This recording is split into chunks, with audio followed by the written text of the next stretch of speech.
Shalom, selamat pagi Bapak Ibu Saudara yang terkasih di dalam Tuhan. Selamat berjumpa kembali pagi hari ini bersama dengan saya Pendeta Markus Indrianto dalam program Mimbar Gemar GEJ Peniel Surabaya dan juga Anugerah Kemendung. Saya berharap program ini boleh menjadi berkat dalam kehidupan kita untuk kita terus bertumbuh di dalam Tuhan. Saya percaya pagi hari ini kita senantiasa dalam kasih dan pemeliharaan Tuhan yang luar biasa. Sebagaimana pembacaan pagi hari ini, saya diberkati di dalam Efesus pasal pertama, ayat yang ke-15 sampai 23. Efesus pasal pertama, ayat 15 sampai 23 yang saya beri judul renungan pagi hari ini, bertumbuh dalam pengenalan yang benar akan Allah Bapa. Bertumbuh dalam pengenalan yang benar akan Allah Bapa. Dalam Efesus pasal pertama ini, bagaimana Rasul Paulus menjelaskan kepada jemaat Efesus, khususnya yang pertama tentang karya keselamatan Allah Tritunggal dalam kehidupan orang percaya. Itu dijelaskan di dalam ayat yang ketiga sampai yang ke-14.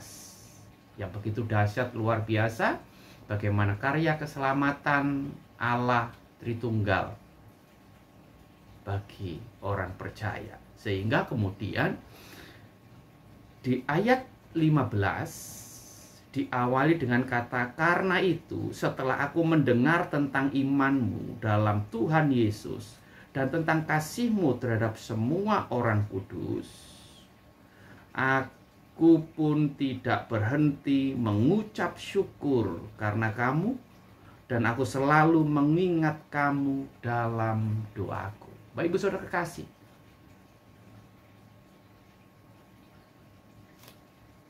iman jemaat Efesus yang begitu luar biasa, iman akan keselamatan, janji pengampunan dan keselamatan di dalam Yesus yang telah dialami oleh jemaat Efesus begitu luar biasa. Dan juga bagaimana jemaat Efesus juga bertumbuh di dalam kasih kepada sesama orang-orang kudus. Itu membuat Rasul Paulus begitu bersyukur karena melihat pertumbuhan iman dalam aspek kepada Allah, yaitu keselamatan, dan juga dalam aspek kepada sama manusia, yaitu kasih. Tetapi bagi Rasul Paulus, dua hal ini, iman dan kasih jemaat Efesus yang sudah begitu luar biasa, tidaklah lengkap, tidaklah sempurna. Dan itu harus ditindaklanjuti dengan aspek yang berikutnya, yaitu apa?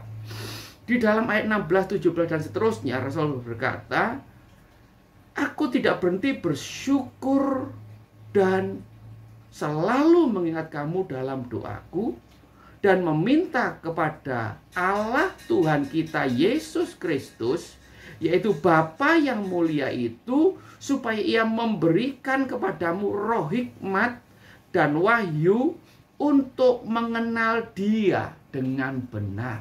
Perhatikan, ada penekanan yang berikutnya, ada peningkatan pikiran, ada langkah selanjutnya yang harus ditempuh, yang harus dialami oleh jemaat Efesus. Tidak cukup mereka beriman dan percaya kepada Yesus, tidak cukup mereka bertumbuh di dalam kasih terhadap semua orang kudus, tetapi hal itu terus harus ditingkatkan, ditindaklanjuti dengan apa?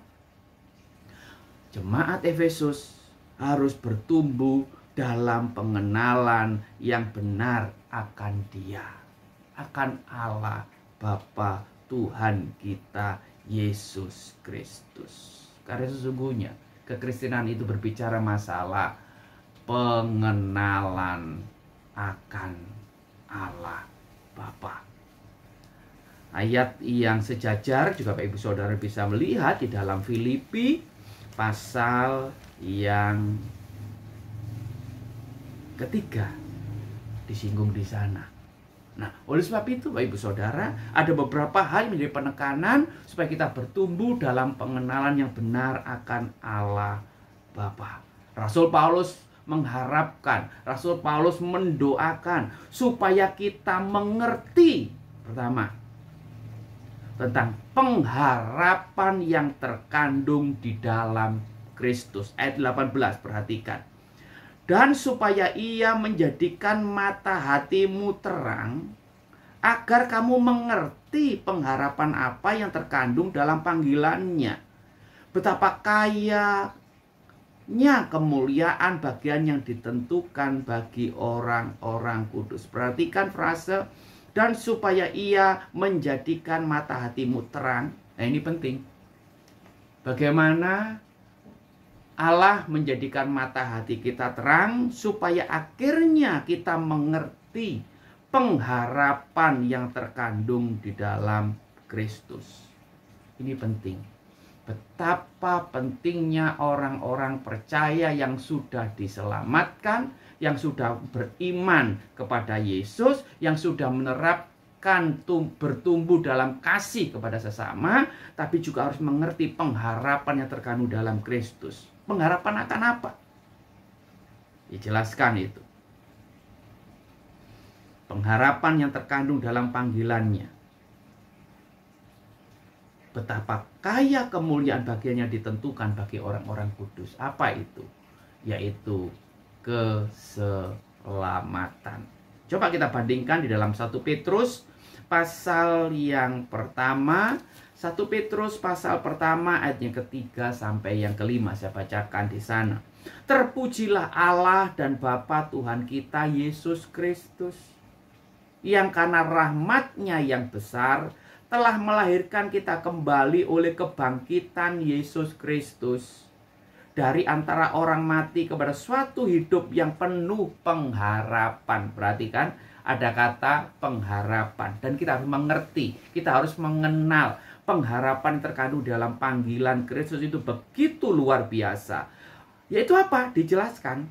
Untuk menerima satu bagian yang tidak dapat binasa, yang tidak dapat cemar, yang tidak dapat layu, yang tersimpan di sorga bagi kamu, yaitu kamu yang dipelihara dalam kekuatan Allah karena imanmu, sementara kamu menantikan keselamatan yang telah tersedia untuk dinyatakan dalam zaman akhir. Haleluya. Inilah pengharapan yang Tuhan janjikan kepada setiap orang yang percaya, yang beriman kepada Dia.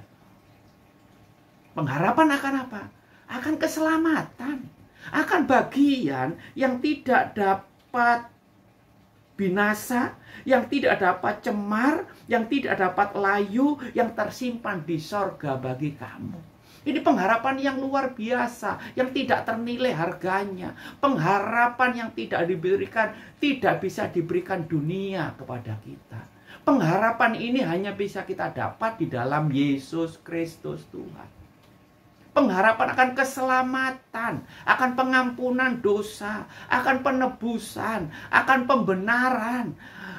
Dan kita menjadi anak-anak Allah, sehingga kita punya jaminan keselamatan yang pasti.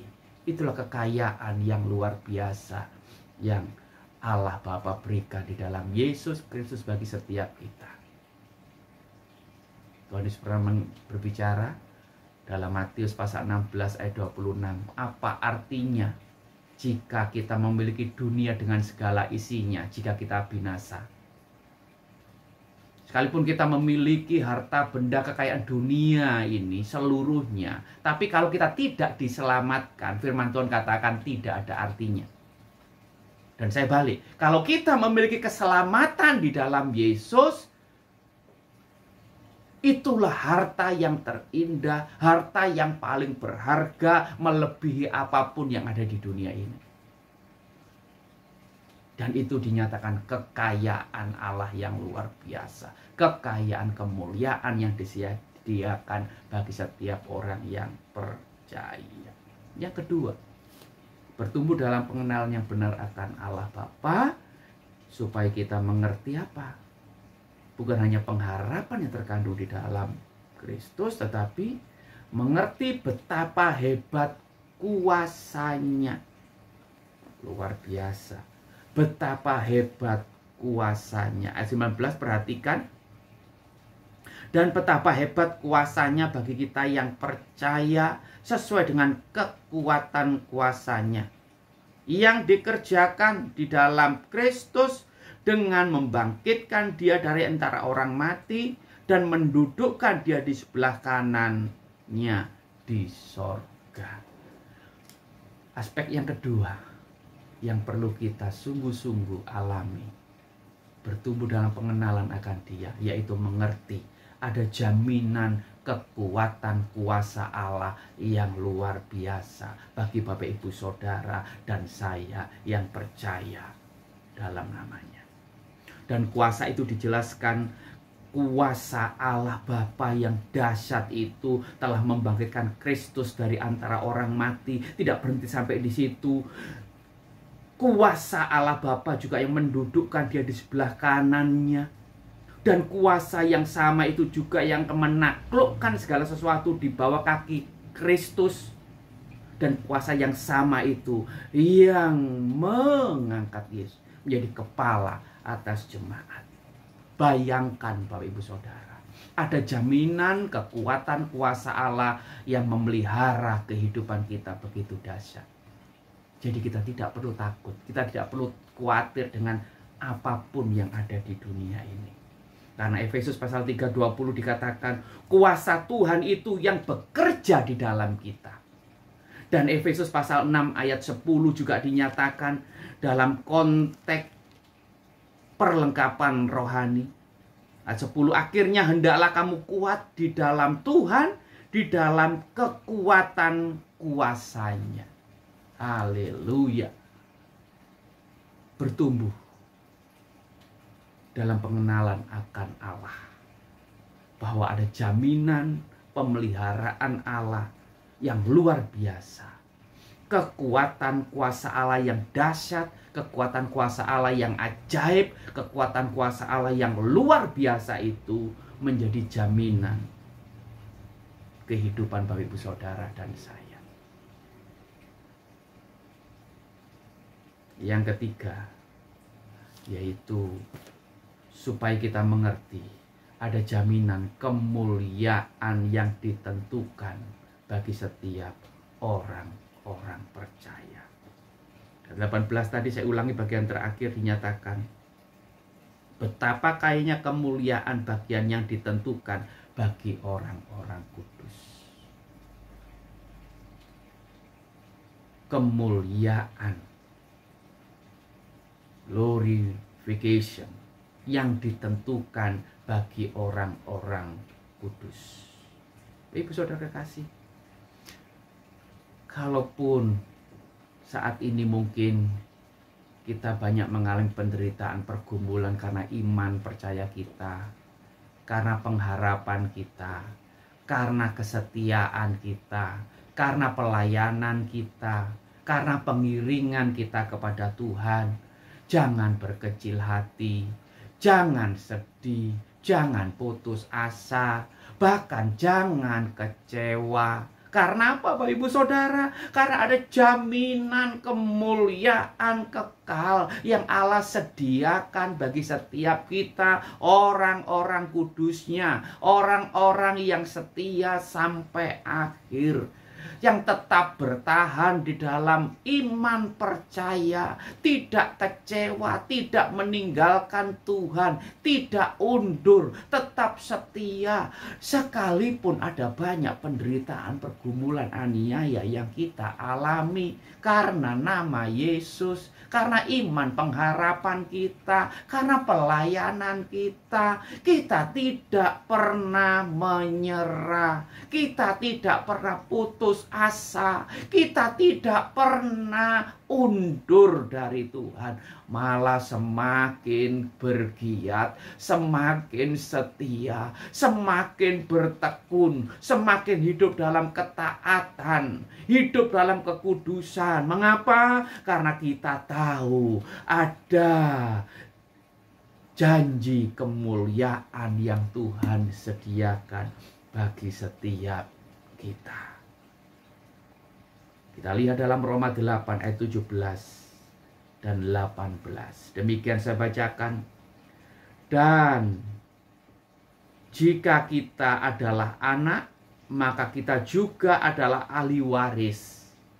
Maksudnya orang-orang yang berhak menerima janji-janji Allah, yang akan menerimanya bersama-sama dengan Kristus, yaitu jika kita menderita bersama-sama dengan Dia, supaya kita juga dipermuliakan bersama-sama dengan Dia. 18. Sebab itu aku yakin bahwa penderitaan zaman sekarang ini tidak dapat dibandingkan dengan kemuliaan yang akan dinyatakan kepada kita. Haleluya. Bertumbuh dalam pengenalan yang benar akan Allah Bapa. Karena Allah Bapa begitu luar biasa, bukan hanya mengaruniakan keselamatan kepada kita, tetapi lebih daripada itu, juga Allah Bapa memberikan jaminan pengharapan yang luar biasa dalam Kristus, memberikan jaminan kekuatan kuasanya yang memeliharakan kehidupan kita, dan ada janji kemuliaan yang Tuhan sediakan bagi setiap kita. Tetap semangat, tetap bertekun, tetap setia, melayani sampai akhir apapun yang terjadi. Tuhan Yesus memberkati. Kita bersatu dalam doa. Bapa, kami mengucap syukur pada kebenaran firman Tuhan pagi hari ini yang menguatkan kami untuk kami terus bertumbuh dalam pengenalan yang benar akan Bapa yang memberikan jaminan yang luar biasa untuk setiap kami. Ada pengharapan yang pasti yang tidak mengecewakan. Ada jaminan kekuatan kuasa Allah yang menjaga, melindungi, memeliharakan kami. Bahkan ada janji kemuliaan yang Tuhan akan sediakan, yang kami terima bersama-sama dengan Yesus Kristus jika kami setia sampai akhir. Meteraikan kebenaran ini dalam hati hidup kami, memberkati kehidupan kami. Terima kasih. Sebelum kami melakukan aktivitas kegiatan hari ini, mohon berkat penyertaan perlindungan dan campur tangan Tuhan. Apa yang kami kerjakan, apa yang kami lakukan, Tuhan buat berhasil. Nama Tuhan dipermuliakan. Dalam nama Bapa, Anak, dan Roh Kudus. Haleluya. Amin. Selamat pagi, selamat beraktivitas. Allah Immanuel beserta Bapak Ibu Saudara. Tetap semangat, salam bergema.